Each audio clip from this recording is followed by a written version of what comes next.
Hello, hello mga katigangs. Ito yung sinasabi ko na mas mura ang bumili kesa magtanim. Kaya ngayon, sa taon na ito, sabi ko hindi ako nakapagtatanim. Sesementohin ko na lahat yan. Kasi ito, $2 lang yan. And sa dami na. Ayan. Kasi magsisigang ako. Kung bibili ka ng similya, yung nakatubo na 4 inches o 5 inches, nasa $3 kaagad yun. Bago mo mapabunga ng ganito karami, ay gagastos ka ng tubig na katakot-takot. At saka yung bibili ka lang ng 3. Kasi kung bibili ka ng marami, hindi naman araw-araw nagluluto. Ngayon lang, baka ilang araw na naman, ilang linggo na naman bago ka magluluto. Masisira lang. Yan lapit-lapit yung mga bilihan. Kaya bumili ka ng 3, bumili ka ng konti.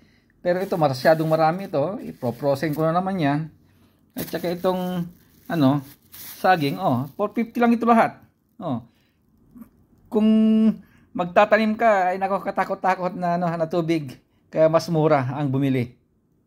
Yun ang aking computation. Ewan ko lang kung tama ko o mali. Kaya sabi ko, tama na yung mga bayabas, mga kalamansi na, na libangan ko na na didilig-diligan, sabi ko. Marami nang pwedeng diligan dyan na iba, na hindi ito. Kaya ngayon, eto, bumibili na lang ako. Kasi magsisigang kasi ako nito, bumili ako nito. Kasi naka-frozen ito, yung nakapack ito, talagang, ayaw ko yung naka-display.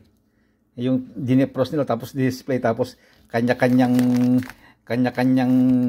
pili, kanya-kanyang bulat-bulat. Ito mas gusto ko itong naka-frozen na ganito. Dalawa lang naman kayong kakain ng asawa ko. Kung minsan nga, kumidis labasit gusto.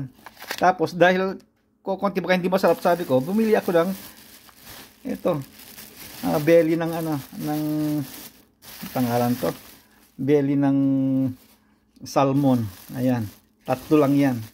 3 hiwa lang yan kasi ayaw ko ng marami, matetingga lang. Pero pagdating ko, eto, may inilabas. Siguro lalagyan ko nito siguro ng sardinas kasi linabas ito bago tumungo sa trabaho. Ito parang underwear lang ito, 555 Parang beef ito Kumain din ng sampageti. Sampageti ng kinain niya bago umalis. Kagaya namin, sampageti ng kinain namin dun sa sa labas. Akala ko kanina hindi na ako magluluto. Sabi na ako magluluto pa rin. Okay. Ipapakita ko na lang yung lulutuin ko na naman sa kanya kasi alam niyo na, pag day off ko, expected niya. Okay, mga katigahang. Bye-bye!